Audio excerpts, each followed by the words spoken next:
pessoal, tudo bem? Começando o ano aqui com muita informação boa. Eu sou a professora Luana, sou professora de Direito Público na Uninove, sou especialista em Direito Público pelo Damásio de Jesus, em Direitos Difusos e Coletivos pela Escola Superior do Ministério Público. Sou membro também da Comissão de Direito Administrativo aqui da OAB. Já quero começar agradecendo o pessoal da ESO, principalmente o professor Júlio Sanches, pelo honroso convite. Pessoal, e nada melhor do que a gente começar o ano com novidade. Eu vou trazer para vocês aqui os principais aspectos, as principais alterações da Lei 14.230 de 2021. Professora, mas novidade sim, é uma lei relativamente nova. Ela passou a entrar em vigor no finalzinho de outubro de 2021 e tem muita gente que ainda não sabe que ela revogou quase que por completo a Lei 8429 de 92. O tema do nosso webinar hoje, gravado agora em janeiro, para a gente começar o ano com gás total, é a nova Lei de Improbidade Administrativa, suas principais alterações. Vamos lá? Caneta e papel na mão, anota no tablet, no computador, onde melhor lhe aprover. Pessoal, antes de começar nossa aula, vou fazer uma anotação muito importante aqui. Ato de improbidade não é crime, tá bom? Vamos já começar com isso aqui muito claro para todo mundo. O ato de improbidade administrativa não é crime. Nós temos aí o direito administrativo sancionador e está na esfera civil, tá bom? Outra coisa, ato de improbidade administrativa não está acobertado por foro de prerrogativa de função, justamente por não se tratar de crime. Mas isso a gente vai estudar com calma daqui a pouquinho, tá bom? Vamos lá. Antes de mais nada, vamos entender qual foi o surgimento dessa ideia de se punir os atos de improbidade, né? Nós temos na nossa Constituição Federal, artigo importantíssimo, 37, parágrafo 4º, a disposição acerca da improbidade administrativa. E diz o seguinte, vamos fazer a leitura do artigo? Os atos de improbidade administrativa importarão suspensão dos direitos políticos, a perda da função pública, a indisponibilidade de bens e o ressarcimento erário. Muito importante esse aqui, pessoal, que nós não teremos a prescrição da pretensão dessa ação de ressarcimento, tá? Vou colocar no vermelhinho que é melhor.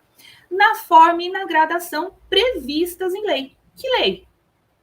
A nossa querida 8429 de 92, que nós vamos chamá-las de LIA, que é a Lei de Improbidade Administrativa. E finaliza, galerinha, sem prejuízo da ação penal cabível. Opa, aqui a Constituição Federal já sinaliza para a gente que um ato de improbidade não se trata de uma infração penal, ou seja, não é um crime, tampouco contravenção, tá bom? E daí, esse mandamento constitucional de trazer essa regulamentação da punição dos atos de improbidade administrativa, como eu já disse, ele veio com a Lei 8429. Regulamenta o dispositivo constitucional e nós temos um grande avanço na tutela da moralidade e probidade administrativa, pessoal, porque a gente já vai estudar o bem jurídico tutelado pela norma, né? Que nós temos a probidade do funcionamento, a organização estatal e, principalmente, o patrimônio público e social. Patrimônio público não pertence ao poder público, é um bem difuso, é um bem de todos. E, por isso, demanda tanta importância, né? Tanta atenção na sua tutela, na sua proteção e a punição àqueles que violam, né, os dispositivos legais. Vamos lá? Antes da gente seguir, para eu falar para vocês acerca do bem jurídico tutelado, sujeito ativo, sujeito passivo, a figura do terceiro particular, que pode sim incorrer em ato de improbidade administrativa, chegarmos à parte das sanções, a parte do acordo de não persecução civil, aquela alteração, né, modalidade tão somente dolosa agora, e principalmente a mudança no regramento da prescrição. Vamos entender um pouquinho de improbidade administrativa? Então, eu trouxe um conceito para vocês que pode-se entender a improbidade administrativa como aquela conduta considerada inadequada. Olha aqui, ó. que nós temos, via de regra, praticada por um agente público, por desonestidade, descaso ou outro comportamento impróprio no exercício da função pública. E essa conduta é merecedora das sanções previstas no referido texto legal, tá bom? Lembrando, nós temos ali um rol mínimo de sanções previstos no 37, parágrafo 4º da Constituição. Nós temos aquelas sanções previstas, mas sem prejuízo das sanções previstas na LIA.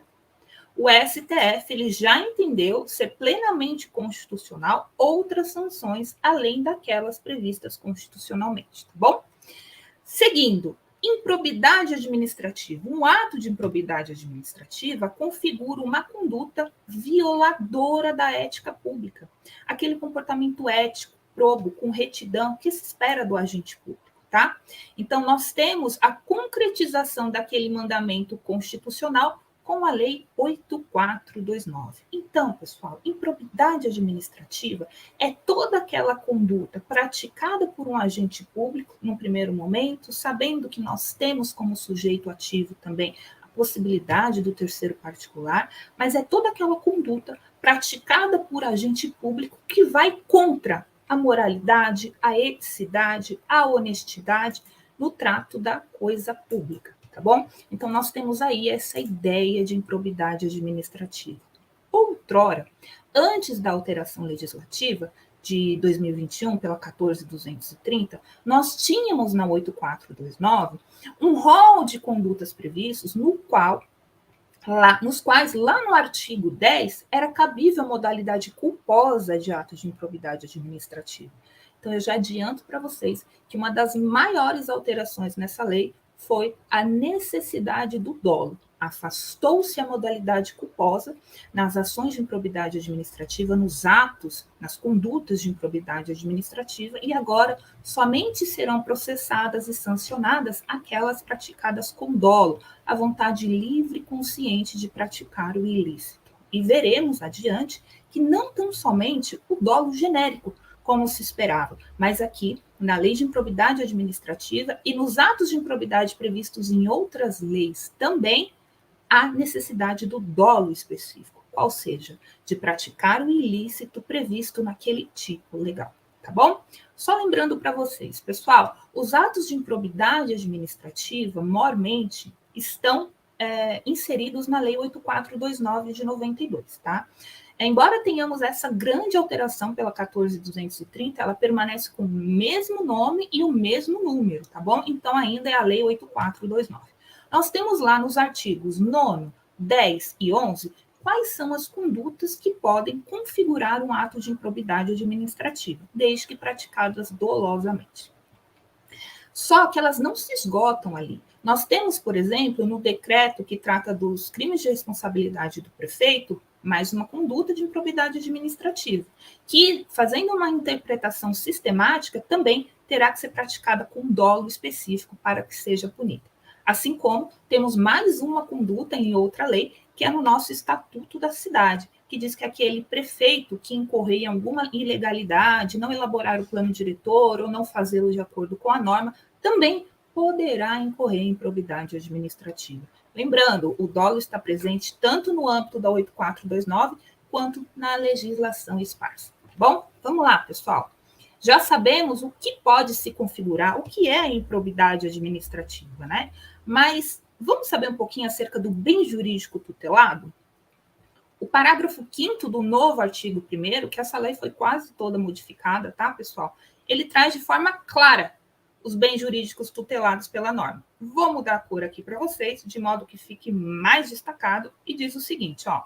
Os atos de improbidade violam a probidade, vem comigo, na organização do Estado, no exercício de suas funções e, o mais importante, a integridade do patrimônio público e social dos três poderes, tá? Bem como da administração direta e indireta, no âmbito de todos os entes federados, no âmbito da União, dos estados, do DF e dos municípios. Só lembrando aqui, pessoal, puxar uma chavezinha aqui para a gente lembrar, nós sabemos que a administração direta ela é formada pelos entes públicos, né? Administração direta, formada pela União, estados, DF e municípios. E a administração indireta, nós estamos falando aqui da descentralização administrativa, né? Criação de novas pessoas jurídicas pela administração direta. A administração direta nós temos as autarquias,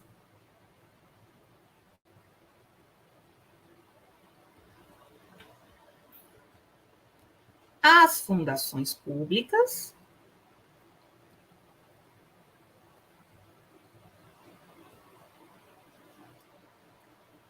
vou mudar a cor aqui, propositadamente. Temos também as empresas públicas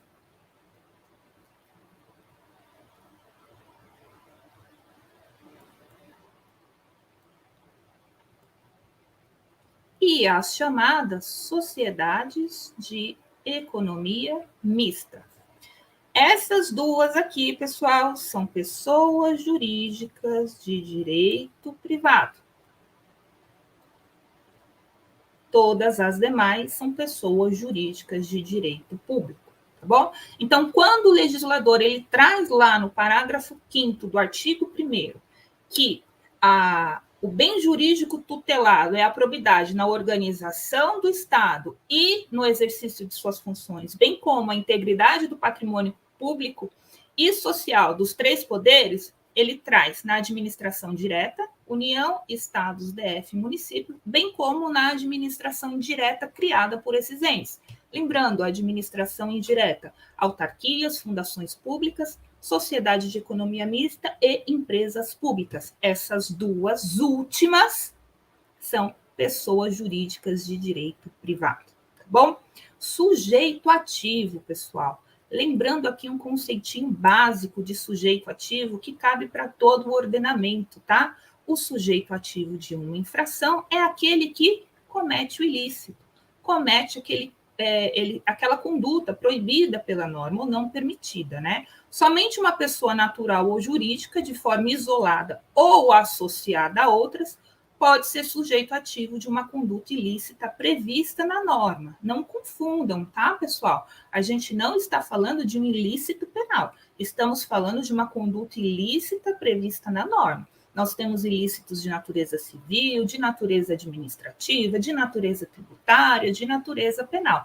Aqui não é penal, porque, via de regra, só pode ser sujeito ativo de uma infração penal a pessoa natural. Puxa vida, professor, e a pessoa jurídica nos crimes ambientais? Por isso que eu falei via de regra, né? Nós temos aí, por exceção, a figura da pessoa jurídica podendo cometer um crime contra o meio ambiente lá da Lei 9.605 de 98, tá bom? Já sabemos que sujeito ativo é toda aquela pessoa que pode praticar um ilícito, né? Que comete uma infração prevista na norma. E aí, na improbidade administrativa, quem vai figurar como sujeito ativo? Deixa eu só calibrar aqui, muito bem. Vamos lá, pessoal. Quando a gente fala de improbidade administrativa, voltando aqui, nós estamos falando do sujeito ativo.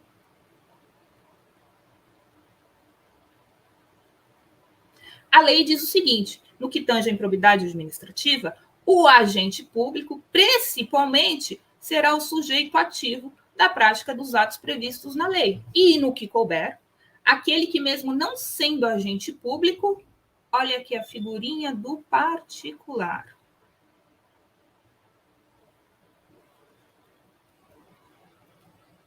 Induza ou concorra dolosamente para a prática do ato de improbidade.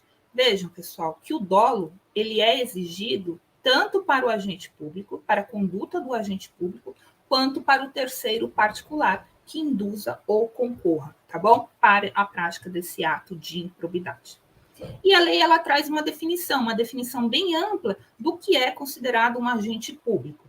Então, de acordo com a nova lei de improbidade, considera-se agente público o agente político, o servidor público, e aqui vem a abrangência do contexto legal.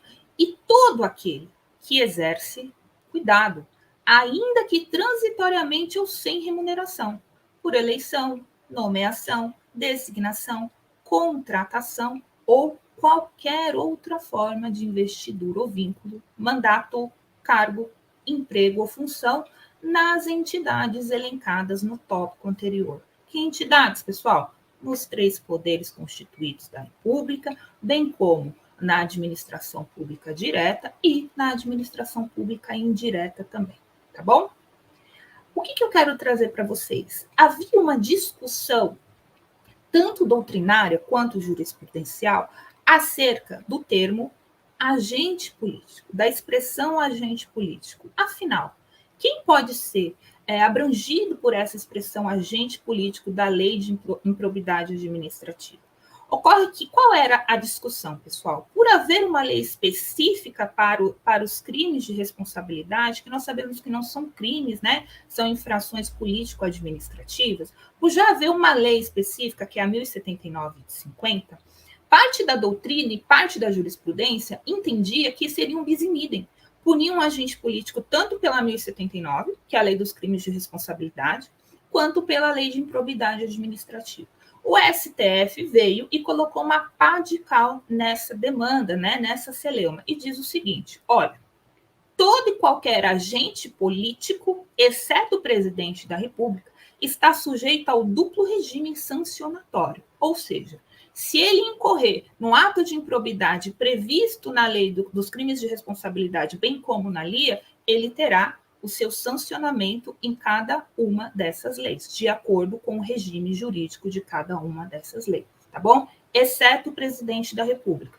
O presidente da República não comete ato de improbidade, professor? Comete sim. Tanto que nós temos a previsão lá no artigo 85, inciso 5 da nossa Constituição. Contudo, repito, somente o presidente da República será processado e sancionado ao final, se for o caso, pela Lei dos Crimes de Responsabilidade, 1079, afastando-se assim a aplicação da Lei de Improbidade Administrativa ao presidente da República. Belezinha? Então vamos lá, pessoal. O STF entendeu que os agentes políticos estão sujeitos a um duplo regime sancionatório, com exceção de quem? Do presidente da República. Dessa forma, se submetem tanto à responsabilização por infração político-administrativa, que nós conhecemos como crimes de responsabilidade, quanto à responsabilização pela prática de atos de improbidade administrativa. E naquele momento, como eu falei para vocês lá no comecinho, o STF também decidiu que não se aplica foro por prerrogativa de função aos atos praticados em sede de improbidade administrativa.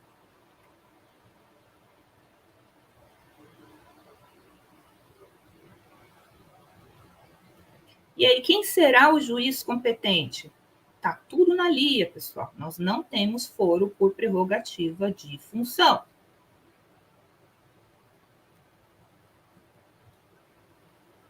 Tá bom, professora, você me falou que aqui eleição, nomeação, né, servidor público, mas vejam, todo aquele que exerce, ainda que transitoriamente ou sem remuneração. Havia outra discussão nas cortes superiores. E aí, estagiário, que praticar um ato doloso agora, né, com o advento da nova lei, que praticar um ato doloso, que configura improbidade administrativa, pode ou não pode ser sujeito às sanções da LIA? Pode sim, tá? O estagiário que atua no serviço público, mesmo que transitoriamente, não está ganhando nada, não interessa. Remunerado ou não, ele está sujeito à responsabilização pelo cometimento de um ato de improbidade administrativa. Tá bem? Então, nós sabemos que o rol de sujeitos ativos da lei de improbidade, ele é bem amplo, né? E inclui também o particular, tá bom? Lembrando que o particular, só colocando aqui,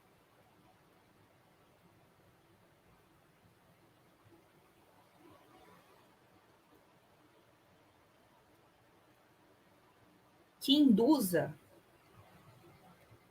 devagarzinho para vocês anotarem, ou concorra dolosamente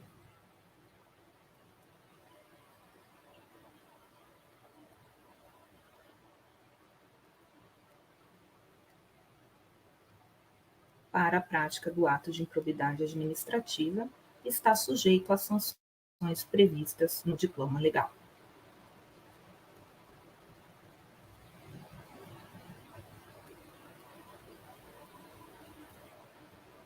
Belezinha? Também responde. E daí nós temos uma série de questões de responsabilidade sucessória, mas isso a gente consegue extrair da simples leitura do dispositivo, tá bom? Vamos para o sujeito passivo do ato de improbidade. Já sabemos quem pode figurar no polo ativo, né? Quem pode praticar esse ato de improbidade. Agora vamos conhecer um pouquinho quem pode sofrer com essa conduta, quem seria a vítima do ato de improbidade administrativa, né? Trazendo aqui um conceito genérico de sujeito passivo, nós temos que ele é o titular do bem jurídico lesado ou ameaçado pela conduta ilícita. É aquele, pessoal, que sofre com a infração cometida pelo sujeito ativo. A grosso modo, é a vítima do ato de improbidade, tá? Daí, lá no parágrafo 6º do artigo 1º, diz o seguinte: estão sujeitos às sanções desta lei os atos de improbidade praticados contra o patrimônio de entidade privada que receba subvenção, benefício ou incentivo fiscal ou creditício dos entes públicos ou governamentais, quais sejam. Pessoal, aqui nós temos que o sujeito passivo da lei de improbidade administrativa, só para lembrar vocês, tá? Aqui nós temos a administração pública direta e indireta, tá?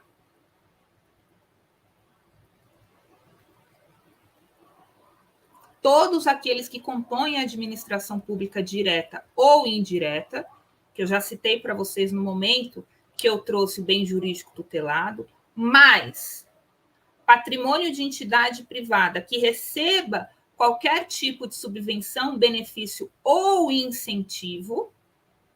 Nós temos aqui o chamado terceiro setor, bem como os integrantes dos 3 poderes e a administração direta e indireta, que eu já coloquei lá em cima para vocês, tá bom, pessoal? Também temos que pode ser sujeito passivo do ato de improbidade, né?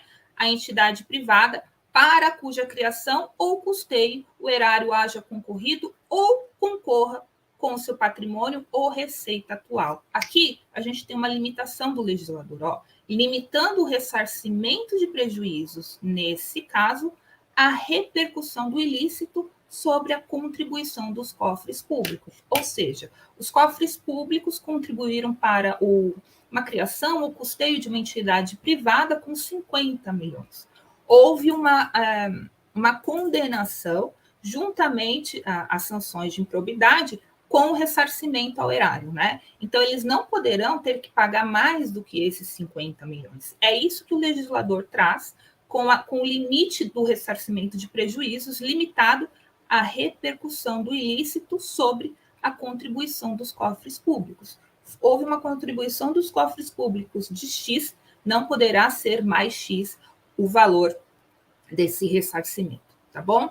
E daí uma das últimas alterações que nós tivemos lá no primeiro artigo da LIA, que eu reputo de suma importância, é que o legislador foi muito claro a vedação expressa da configurada chamada improbidade por hermenêutica ou improbidade hermenêutica, ao dizer o seguinte: não configura improbidade a ação ou omissão decorrente de divergência interpretativa da lei, baseada em jurisprudência. E olha o que ele aduz: ainda que não pacificada, mesmo que não venha a ser posteriormente prevalecente nas decisões dos órgãos de controle, Tribunal de Contas, por exemplo, ou dos tribunais do Poder Judiciário. Pessoal, então, uma pessoa não pode sofrer pela prática de um suposto ato de improbidade por divergência interpretativa da lei, né? O agente público, ele teve uma interpretação divergente da lei, foi baseado em jurisprudência, mesmo que seja uma jurisprudência minoritária, que ela não venha a ser ratificada posteriormente, é vedada a improbidade hermenêutica. Vedado o ato de improbidade hermenêutica.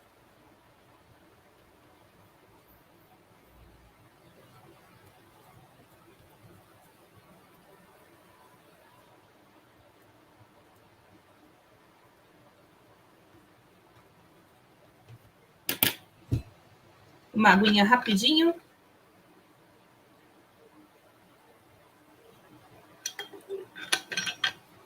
Bora lá? Punição restrita às condutas dolosas. Como eu já adiantei aos senhores no comecinho do nosso webinar, com o advento da nova lei, a Lei 14.000, anotem aí que vocês vão ouvir falar muito ainda dessas alterações, a Lei 14.230 de 2021, nós tivemos a exclusão, a elisão, o afastamento da possibilidade de configuração de ato de improbidade administrativa baseado em conduta culposa, tá bom? Então, de acordo com o novel diploma, somente será configurado como ato de improbidade administrativa aquele praticado mediante condutas dolosas. Aqui, tanto para o sujeito ativo agente público, como para o terceiro particular, tá bom? Que induza ou concorra. A aplicação das sanções nos termos da Lei de Improbidade Administrativa só será realizada quando o servidor agir com intenção de causar algum tipo de prejuízo para a administração. Pessoal, ó, aqui tem que ser condutas dolosas, somente condutas dolosas. E lembrando que aqui nós precisamos do chamado elemento subjetivo específico, elemento subjetivo especial, ou seja, o que a doutrina convenciona chamar, deixa eu apagar aqui, de dolo específico. Não basta a vontade livre e consciente de praticar um dos atos previstos no artigo 9º, 10 ou 11 da Lei de Improbidade Administrativa. Não. Além dessa vontade livre e consciente de praticar um desses atos previstos como ato de improbidade administrativa, é necessário que, na prática dessa conduta, o servidor tenha a intenção de alcançar o resultado ilícito específico. Professor, agora ficou meio confuso. Como eu vou saber qual é esse resultado ilícito específico? Vem aqui. Nós temos as condutas do artigo 9º, 10 e 11 da Lei de Improbidade Administrativa. O 9º, ele trata do enriquecimento ilícito. O 10, dano ao erário. E o 11, violação aos princípios da administração pública. Vem comigo. Para que um agente, o agente público, né, ou terceiro particular que induza ou concorra com este, possa responder por um ato de improbidade administrativa, ele precisa agir com vontade livre e consciente, com dolo. Até aí tudo bem. Para atingir um resultado ilícito específico. Mas qual é esse resultado ilícito específico? Eu explico para vocês. Ele tem que agir com o dolo de se enriquecer ilicitamente se praticar uma das condutas previstas no artigo 9º. Ou ele precisa agir com o dolo específico de causar um prejuízo ao erário se ele incorrer numa das condutas previstas no 10. Da mesma forma, ele precisa agir com a finalidade, com o dolo específico de violar os princípios da administração pública para que ele incorra em uma das condutas previstas no 11, tá bom? Então, aqui que é o dolo específico de obter, de alcançar aquele resultado ilícito específico. Como assim específico? Especificado em um dos artigos. Por isso que eu já coloquei aqui para vocês, ó, 9º, 10 ou 11 da LIA. Não esquecendo que quando a gente fala LIA, é Lei de Improbidade Administrativa. E daí, só para ratificar, isso que eu já disse para vocês, quando a gente lê o artigo 1º, no seu parágrafo 2º, ele diz assim, ó, considera-se dolo a vontade livre e consciente de alcançar o resultado ilícito. Olha aqui a tradução do específico, tipificado nos artigos 9º, 10º e 11 dessa lei, não bastando a voluntariedade do agente. Então, o parágrafo 2º, ele é muito claro em trazer a necessidade do dolo específico, tá? Cuidado que nós tínhamos, antes da alteração legislativa, nós tínhamos entendimento do do STJ, de que bastava o dolo genérico para a configuração dos atos de improbidade. Nós tivemos um overruling, né? Essa decisão, ela foi superada, esse entendimento do STJ, ele foi superado pelo advento do diploma legal, tá bom? E daí, como fica a questão daquelas causas em andamento que processaram condutas de improbidade administrativa culposas. Como a gente fica, né? Como fica a aplicação da lei no tempo? A aplicação da nova lei? Como vai ficar? Pessoal, nós tivemos recentemente no ano passado, em agosto, né? A fixação de uma tese em repercussão geral do STF, tá bom? A aplicação da lei no tempo. E o STF, ele decidiu o seguinte, pessoal. Vamos lá? Como o texto anterior, vou voltar para o amarelinho aqui, não considerava a vontade do agente para os atos de improbidade, foi expressamente revogado, o de culpa, não é possível a continuidade da ação em andamento por esses atos, tá? E daí foram fixadas algumas teses, e isso aqui eu quero chamar muita atenção de vocês. A gente precisa sempre da presença do elemento subjetivo dolo. Isso já falamos, mas o STF só veio e ratificou o que a norma já dizia. A norma benéfica, que revoga a modalidade culposa, ela é irretroativa. Muita gente falou, não, mas é uma norma que vai retroagir. Ela é irretroativa, mas não em todos os casos, pessoal. Não tendo incidência em relação à coisa julgada, tá? Nem tampouco durante o processo de execução das penas e seus incidentes. Ou seja, ela será irretroativa se já estiver na fase de execução ou já tiver trânsito julgado. Significa dizer que a norma mais benéfica, pessoal,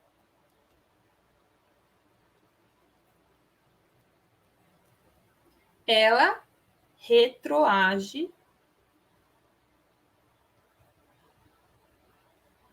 aos processos para atingir, para alcançar, né,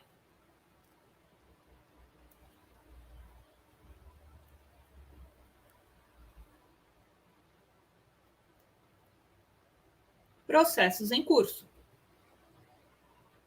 Se já operou a coisa julgada ou está na fase de execução, não há falar de retroatividade dessa questão da revogação da figura culposa, tá bom?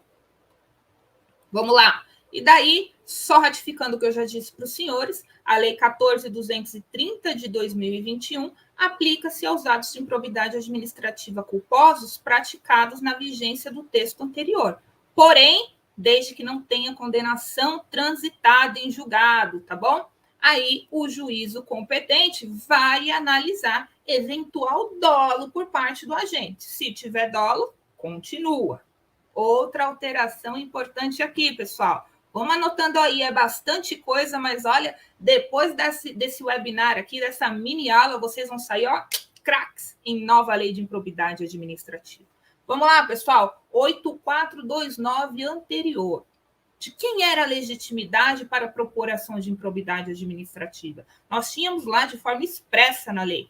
Ministério Público e pessoa jurídica prejudicada tinham a legitimidade para propor ação de improbidade administrativa. Veio a nova lei 14.230 e disse o seguinte: opa! A legitimidade para propor ação de improbidade administrativa, ela é exclusiva do Ministério Público. O que aconteceu? Foram propostas as ADIs 7042 e 7043. Bateram as portas do STF e disseram: ei, STF, como assim só o Ministério Público vai poder propor uma ação de improbidade administrativa? Não, foram questionar essa legitimidade exclusiva do Ministério Público, tá? Então, cuidado, se vocês se depararem numa prova da OAB ou numa prova de concurso que esteja assim, de acordo com a lei, a legitimidade para propor ação de improbidade administrativa, o que você vai colocar lá? É do Ministério Público, é exclusiva do Ministério Público. Contudo, se no enunciado estiver descrito, de acordo com a lei, de acordo com o entendimento do STF acerca do tema, opa, aí eu já sei que o STF decidiu o seguinte, ó, derrubou essa exclusividade e decidiu que os entes públicos que tenham sofrido prejuízos em razão de atos de improbidade administrativa, olha aqui, ó, vou até trocar a cor para vocês, também estão autorizados a propor ação e celebrar acordo de não persecução civil em relação a esses atos. Olha aqui, o STF foi a lei. Disse que a pessoa jurídica ela pode tanto propor ação quanto celebrar o ANPC. Eles entendem que a legitimidade do Ministério Público é uma legitimidade concorrente, tá bom? E daí, 3 ministros votaram de uma forma, no sentido, votaram no sentido de que a legitimidade das pessoas jurídicas interessadas vai se restringir à propositura de ações de ressarcimento e se for um acordo de não persecução civil que verse sobre o ressarcimento, tá bom? Em outros casos, não. Lembrando, nesses casos que o STF decidiu acerca da legitimidade da pessoa jurídica, que é a administração pública, ela fica autorizada, tá, pessoal? É uma faculdade e não obrigada a representar judicialmente. Se ela não quiser, deixa para o Ministério Público, que ele vai fazer tudo muito bem, obrigada, tá bom? É uma faculdade da administração pública. Cuidado com os enunciados de questão, que é um tema novo, então a incidência de cobrança ela cresce exponencialmente. Se o examinador colocar no enunciado para vocês, de acordo com a decisão do STF, a administração pública deverá propor ação de ressarcimento e celebrar acordo de não persecução civil. Cuidado, não é deverá, tá bom? Nós temos aqui um poderá, a administração pública pode, é uma faculdade do ente, tá bom? Alteração nos prazos e cabimento das sanções. Pessoal, as sanções por ato de improbidade administrativa continuam descritas no artigo 12 da Lei de Improbidade Administrativa, tá bom? E lá nós tínhamos um rol de sanções. Essas sanções, elas são gradativas, tá? Elas são maiores no caso do artigo 9º, são intermediárias no caso do artigo 10 e são mais amenas no caso do artigo 11, tá bom? Então, nós temos que a sanção, como a perda dos bens, perda da função pública, suspensão dos direitos políticos. Cuidado, galerinha, é suspensão dos direitos políticos, não é cassação. Cuidado com pegadinha de examinador, eles adoram trocar suspensão por cassação, tá bom? Seguindo. A multa e a proibição de contratar ou receber benefícios com a administração pública receberam algumas alterações. Vamos lá? Perda da função pública. Era uma pena aplicada aos atos que implicassem enriquecimento ilícito, lesão ao erário ou atentassem, violassem os princípios da administração pública, tá? A gente não tem mais a aplicação da perda da função pública no caso de incorrência nas condutas do artigo 11. Não vai ter mais perda da função pública por ato que atente contra os princípios da administração pública ou viole os princípios da administração pública. Tá bem? Vamos lá, pessoal. Seguindo. Quadrinho para vocês. Vejam, artigo 9º, perda da função. No 10 também, no 11 não temos mais. Perda dos bens e valores acrescidos ilicitamente ao patrimônio, né? Não temos no 11. Suspensão dos direitos políticos, não temos no 11 também. Quais são as sanções aplicáveis no caso de violação dos princípios da administração pública? Multa de até 24 vezes, se atentem ao até, porque a gente tem um patamar máximo. Diferente do texto anterior, o legislador ele não trouxe um patamar mínimo, tá bom? E proibição de contratar com o poder público, receber incentivos fiscais, subvenções e etc., até 4 anos, tá bom?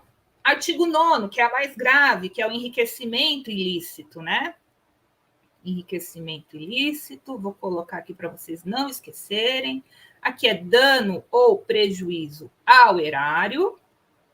Por favor, não digam erário público, tá, meus amores? Porque erário já pressupõe que é patrimônio público e aqui é... Deixa eu colocar princípios que vocês se lembram que é a violação aos princípios da administração pública. Belezinha? Então, quando incorrer um ato de enriquecimento ilícito, lembrando que as sanções de improbidade administrativa, elas podem ser aplicadas de forma isolada ou cumulativamente, tá bom? Então, quem comete um ato de improbidade administrativa de enriquecimento ilícito pode perder a função, perder os bens e valores acrescidos ilicitamente, suspensão dos direitos políticos por até 14 anos. Veja, o legislador não traz um patamar mínimo. Multa até o valor do acréscimo patrimonial ilícito, proibição de contratar, receber incentivos, enfim, até 14 anos. Até 14 anos. Também não temos um patamar mínimo, né? Causou prejuízo ao erário, perda da função também, perda dos bens e valores, suspensão dos direitos políticos, aqui já diminui um pouco, ó, até 12 anos. E a multa? Vai ser até o valor do acréscimo patrimonial indevido? Não, até o dobro do valor do dano causado ao erário. E proibição de até 12 anos para receber incentivos, benefícios fiscais ou contratar com a administração pública, tá bom? E a pena de multa, ela tem uma gradação trazida na lei. Equivale ao acréscimo patrimonial no nono, 2 vezes o dobro do valor do dano no caso de dano ao erário e 24 vezes a remuneração percebida pelo agente, tá? Galerinha, outra alteração importante, isso aqui está nos parágrafos do artigo 11 da Lei de Improbidade Administrativa. Ah, mais uma coisa que eu quero trazer para vocês, que eu havia esquecido. A figura do 10A da antiga lei, ela foi suprimida. Ela passou a integrar o artigo 10 da nova lei, que era aquele ato de conceder benefícios no que diz respeito ao INSS, tá? INSS não, perdão, em relação ao ISS. Nós tínhamos ele lá no 10A, foi suprimido do texto e foi incluído no 10. Nós não tivemos uma revogação, nós tivemos o que a gente pode chamar no direito penal, fazendo uma analogia terminológica aqui, com uma continuidade típico-normativa, tá? Continuidade típico-normativa. Então, a gente teve a migração de um tipo para outra disposição dentro do mesmo diploma legal, tá bom? Vamos lá. Agora, nós temos o nepotismo positivado, porque antes nós tínhamos a disposição tão somente na súmula vinculante 13, e também tínhamos algumas menções em resoluções do Conselho Nacional de Justiça, bem como no Conselho Nacional do Ministério Público, o chamado CNMP. Belezinha? E o que diz? A nomeação de cônjuge, companheiro ou parente em linha reta, colateral ou por afinidade até o 3º grau, inclusive, da autoridade nomeante ou de servidor da mesma pessoa jurídica, investido em cargo de direção, chefia ou assessoramento, para o exercício de cargo em comissão ou de confiança, ou ainda de função gratificada na administração pública direta e indireta de qualquer dos poderes, dos entes federados, compreendido também o ajuste mediante designações recíprocas. Pessoal, a nova lei trouxe como positivada a conduta do nepotismo e do nepotismo cruzado, que nada mais é do que isso aqui, ó, o ajuste mediante designações recíprocas, tá bom? Imagina que eu sou uma servidora pública e José é um servidor público, nós não temos nenhum vínculo de parentesco. Só que eu adoraria nomear a minha irmã na secretaria que eu trabalho, mas eu não posso por causa do nepotismo. Então eu falo, José, me faz uma gentileza, eu preciso nomear minha irmã para um cargo em comissão, faz isso? Ele fala, claro, Luana, que eu faço. E ele nomeia minha irmã. Só que ele fala assim, olha, dá para sair amanhã a publicação da nomeação da sua irmã, mas eu vou precisar que você nomeie o meu filho, porque daí não é nepotismo para mim. Eu vou falar, óbvio, José, eu farei isso. Percebem, pessoal? É o chamado nepotismo cruzado. Esse nepotismo cruzado também será sancionado pela Lei de Improbidade Administrativa, tá bom? Tínhamos na lei anterior, lá no artigo 17, um procedimento de defesa prévia. Então, aquele que incorresse na prática de um ato de improbidade administrativa, ele era notificado para apresentar uma defesa prévia em 15 dias, e o juiz, ao receber, ia analisar se dava prosseguimento ou não, e aí começava a ação de improbidade administrativa. Aqui, pessoal, com a nova lei, nós tivemos a exclusão do procedimento de defesa prévia, tá? Então, a gente vai ter a propositura da ação de improbidade administrativa, que vai prevenir o juízo para todas as ações posteriores conexas, tá? E daí tem alguns requisitos específicos da petição inicial, tá bom? Ela precisa ter individualização da conduta do réu, apontamento dos elementos probatórios mínimos, que demonstre a ocorrência da prática de um ato de improbidade administrativa, uma instrução com documentos ou justificação que tenha indício suficiente da veracidade dos fatos. Precisa também, na petição inicial, já demonstrar o dolo imputado, tá bom? Aqui também a gente tem a possibilidade de tutela de urgência em sede de improbidade administrativa.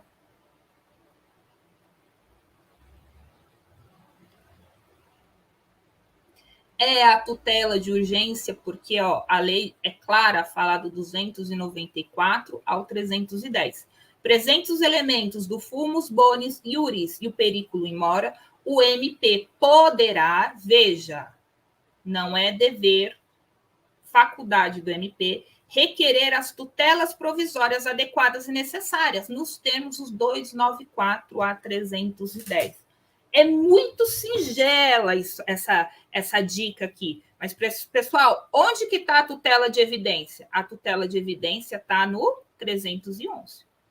Então, aqui, se o legislador não colocou o 311 ou não deixou o rol das tutelas provisórias, que é tanto a de urgência quanto a de evidência, deixou o rol aberto, é o que a gente fala de silêncio eloquente. Então, se ele não falou, foi porque ele não quis dizer. Então, nas ações de improbidade, são cabíveis tutelas de urgência, tá bom? Temos também a hipótese de rejeição da petição inicial nos casos de indeferimento, bem como quando não preenchidos os requisitos legais obrigatórios ou quando manifestamente inexistente aquele ato de improbidade, tá bom? Se a petição inicial estiver em forma, o juiz mandará autuá-la e ordenará a citação. Vem comigo. Cuidado, pessoal. Examinador adora prazo. Mais do que prazo, examinador adora novidade. Agora, imagina quando é uma novidade que diz respeito a prazo. Então, fiquem ligados. A citação para contestar no prazo comum de 30 dias.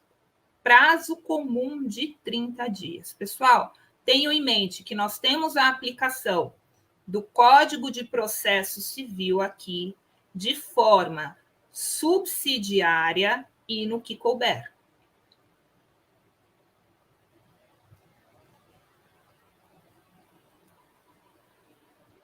Como assim no que couber, professor? Porque vai prevalecer o que tiver disposto na lei de improbidade administrativa, tá bom? Qual que é o prazo de regra do Código de Processo Civil para contestar? 15 dias. E na lei de improbidade administrativa? 30 dias. Qual vai prevalecer? Princípio da especialidade, tá? Vai prevalecer o prazo dos 30 dias. Outra coisa que eu quero trazer para vocês aqui, que eu vou falando, vou lembrando. Cuidado, pessoal. Revelia. Eu vejo muito aluno inteligente, muito aluno que é bom pra caramba, fazendo uma confusão entre revelia e efeitos da revelia. Tem um dispositivo na lei de improbidade administrativa que ele é claro ao dizer que não se opera os efeitos da revelia. A revelia se opera, que a revelia é a ausência da outra parte, tá? Então, na lei de improbidade administrativa, não se verifica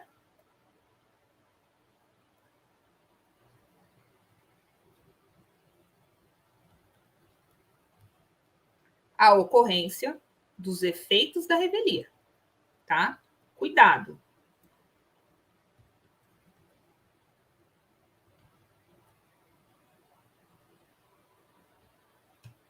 Que é presunção de veracidade, presume-se verdadeiros todos os fatos alegados pelo autor na inicial. Não.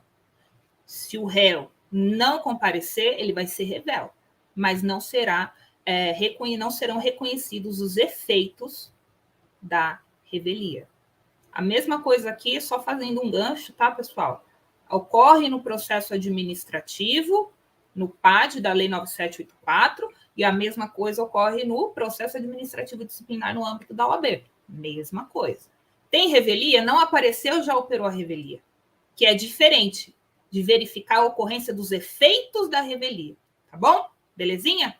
Vamos lá, caminhando para o final aqui, novas regras de prescrição na lei de improbidade administrativa. Gente, isso aqui é super importante, porque antes a gente tinha um regime que dependia de termos iniciais diferentes e dependia da pessoa que ocupava o cargo público também para o prazo prescricional, tá bom? De acordo com o 23, as regras de prescrição, elas continuam no 23 da LIA. Elas serão o prazo de prescrição do direito de ação vai se dar em 8 anos. E o termo inicial vai ser igual para todos, contado a partir da ocorrência do ato de improbidade, tá bom? Professor, e no caso de infrações permanentes, né? Segue aquela regrinha, aquela máxima do direito penal. Será contado a partir da data em que cessar a permanência, tá bom? Então, nós temos agora prazo fixo, 8 anos.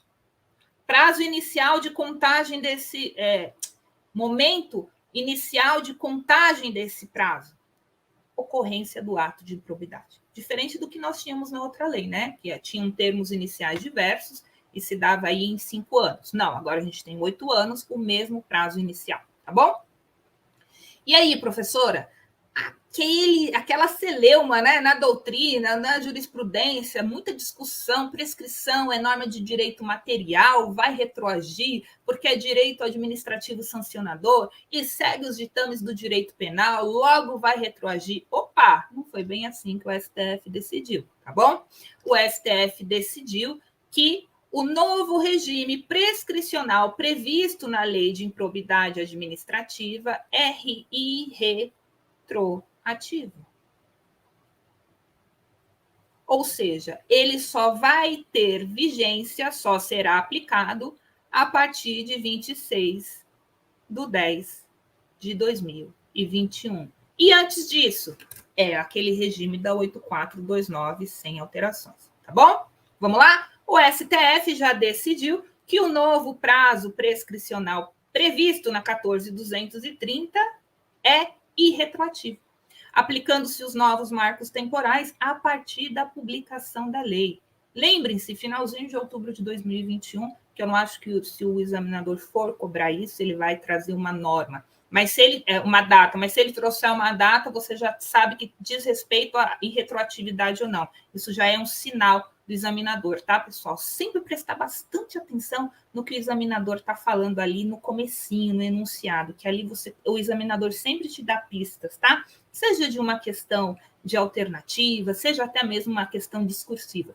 O examinador sempre te dá pistas do que ele realmente quer no enunciado. Então, muita calma, paciência e ler com cuidado. Vamos lá?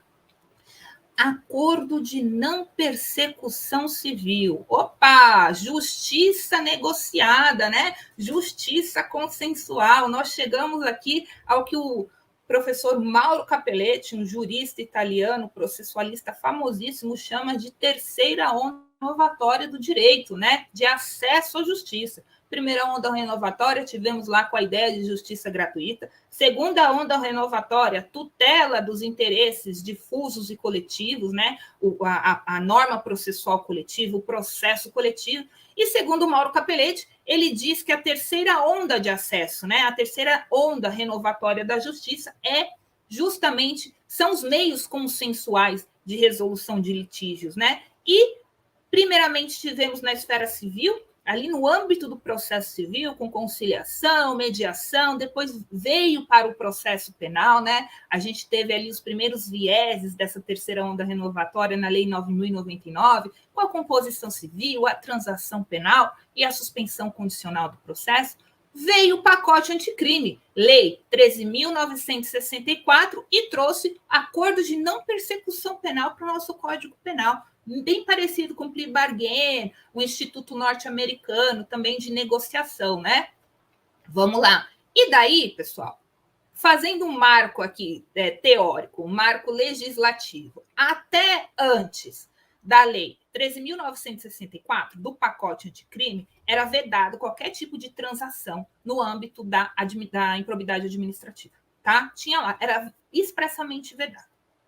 Com o pacote anticrime, veio a permissão. Olha, pode celebrar, pode transacionar, pode celebrar o acordo de não persecução civil. Só que a lei diz que poderia, mas não disse como poderia fazer. Então, tivemos essa alteração aí no 20 e 23 de janeiro de 2020, que entrou em vigor o pacote anticrime, tivemos essa alteração na lei de improbidade administrativa, só que não tinha como instrumentalizar. Então, o que acontecia? Muitos ministérios públicos, tendo em vista que é o grande legitimado para a celebração desses acordos, eles emitiram notas técnicas, resoluções, de forma a regulamentar as suas ações e poder celebrar ou não o acordo de não persecução civil. Daí, mais de um ano depois, em outubro de 2021, veio a alteração na Lei de Improbidade Administrativa, operada pela 14.230, e trouxe o regramento para o acordo de não persecução civil. Trouxe os requisitos, trouxe o legitimado, trouxe o tempo, trouxe a necessidade de homologação ou não, e principalmente, que era objeto de muita discussão na jurisprudência e na doutrina, em qual momento, melhor, em quais momentos pode ser celebrado o acordo de não persecução civil, tá bom? Vamos lá?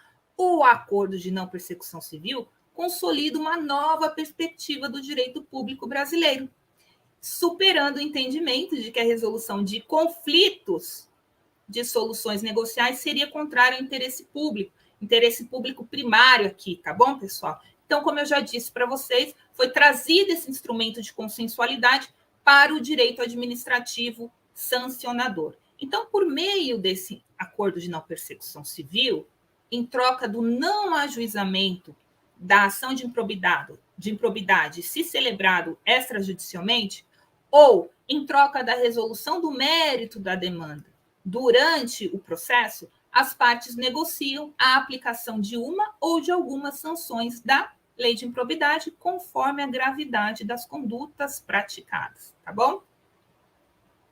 Quem vai definir as sanções e a forma de cumprimento serão as partes, por meio de uma negociação regrada. Por que regrada? Precisa observar os ditames e as diretrizes da lei. Que lei? Agora nós temos tudo bonitinho na 8429 de 92, a nossa querida Lei de Improbidade Administrativa, tá? Então, essa negociação regrada, ela vem a partir de normas constitucionais e infraconstitucionais. E eu trouxe aqui a transcrição do 17B para vocês, para a gente estudar esse artiguinho e já caminhar para o final do nosso webinar com muita novidade, muita coisa boa aqui. Vamos lá? Acordo de não persecução civil. O Ministério Público poderá, conforme as circunstâncias do caso concreto, celebrar acordo de não persecução civil, desde que dele advenham ao menos os seguintes resultados. Então, pessoal, aqui a gente já consegue extrair que é obrigatório o integral ressarcimento do dano e a reversão à pessoa jurídica lesada da vantagem indevida obtida, ainda que oriunda de agentes privados. Então, ao menos, pelo menos, precisa ter esses dois elementos aqui, esses dois resultados com a celebração do acordo de não persecução civil. Outra coisa, Ministério Público poderá. Vejam, o ANPC, bem como a colaboração premiada, acordo de não persecução civil, suspensão condicional do processo, transação penal e afins, não é um direito subjetivo do réu, tá? Quem vai decidir se será celebrado ou não é o Ministério Público. Então, não caiam nessa, que uma vez previstos e cumpridos os requisitos objetivos pelo réu, ele terá direito à celebração do acordo de não persecução civil. Não é um direito subjetivo, tá bom? E daí, para que, óbvio, precisam advir esses resultados e para que seja celebrado o acordo, nós precisamos cumulativamente, da oitiva do ente federativo lesado, em momento anterior ou posterior à propositura da ação, aqui já sinaliza para a gente, né, os momentos do ANPC. Quando for antes do ajuizamento da ação, vai precisar de aprovação de até 60 dias pelo órgão do Ministério Público competente para a promoção de arquivamento dos inquéritos civis. Quem é o órgão do Ministério Público competente? Conselho Superior do Ministério Público, tá? Lembrando, será submetido ao CSMP se anterior ao ajuizamento da ação. 3. Homologação judicial. Olha aqui, pessoal, é o controle do judiciário nesse instrumento de consensualidade, tá? Cuidado, a homologação judicial, ela é obrigatória independentemente do momento de celebração desse acordo, tá? Mesmo se for antes ou depois do ajuizamento da ação. Vamos lá? Em qualquer caso, será considerado, para a celebração do acordo, voltar para o amarelinho aqui, a personalidade do agente, a natureza, as circunstâncias, a gravidade e a repercussão social do ato de improbidade, bem como as vantagens para o interesse público da rápida solução do caso, tá bom? A apuração do valor do dano a ser ressarcido, pessoal. Lembrando que nós temos a imprescritibilidade das ações de ressarcimento ao erário, tá? Esqueci de colocar lá para vocês, mas as ações de ressarcimento ao erário são imprescritíveis. A pretensão, né?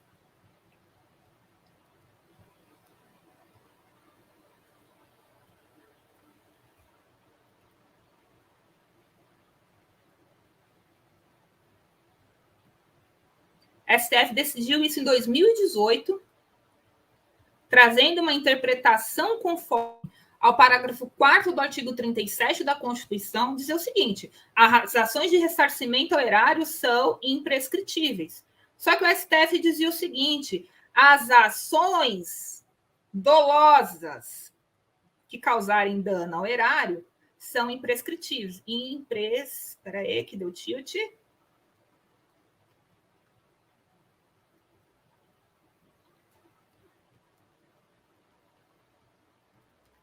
Só que aí, galerinha, numa interpretação sistemática, só tem conduta dolosa hoje, né? Então, a gente já não precisa falar, não precisa chover no molhado. Então, as ações de ressarcimento ao erário são imprescritíveis. E a gente nem precisa falar que ela causou dano, né? Porque se não causou, não há o que ressarcir, tá bom? E, para fins de apuração do valor do dano a ser ressarcido, o Ministério Público deverá realizar a oitiva do Tribunal de Contas, tá? Que ele vai se manifestar com a indicação dos parâmetros utilizados para apuração desse valor no prazo de 90 dias, tá? Olha aqui, pessoal, que bacana o parágrafo 4º. Veio trazer um alento para os nossos coraçõezinhos, né? Momentos do ANPC. Isso era tão discutido, vocês não têm ideia. Momentos de celebração do ANPC. Vou colocar momentos, que daí fica facinho, né, galera? Em qual momento? Olha aqui, o acordo a que se refere o caput desse artigo, o ANPC, poderá ser celebrado no curso da investigação de apuração do ilícito, fase pré-processual. No curso da ação de improbidade, fase processual. Ou no momento da execução da sentença condenatória, fase de execução. Ou seja, nós temos 3 momentos distintos aqui, a depender do caso concreto, da situação, né? Levando em conta esses requisitos aqui do parágrafo 2º, tá? Nesses 3 momentos, na fase pré-processual, na fase processual e na fase de execução, a gente pode ter a celebração do acordo de não persecução civil. Lembrando, não é um direito subjetivo do réu, tá bom? Quem faz essa negociação, pessoal? De um lado, o Ministério Público, a lei diz isso. Do outro lado, nós temos o réu, o investigado, né? Obrigatoriamente acompanhado do seu defensor, tá? Precisa ter o defensor. Mesma coisa do acordo de não persecução penal aqui, tá bom? E, muito bem lembrado, trazendo a figura do compliance aqui, ó, o ANPC também, ele pode contemplar a adoção de mecanismos e procedimentos internos de integridade, de auditoria e de incentivo à denúncia de irregularidades, bem como a aplicação efetiva de códigos de ética e de conduta no âmbito da pessoa jurídica, se for o caso, tá? Bem como, olha a abertura que traz para o MP, de outras medidas em favor do interesse público e de boas práticas administrativas, com vistas a mitigar, né, pessoal, a prevenir outras condutas aí que ensejam improbidade administrativa, tá? O novel instrumento tem a natureza jurídica do ANPC, pessoal. Negócio jurídico bilateral, tá? É o que nós chamamos aqui de justiça negociada ou consensual.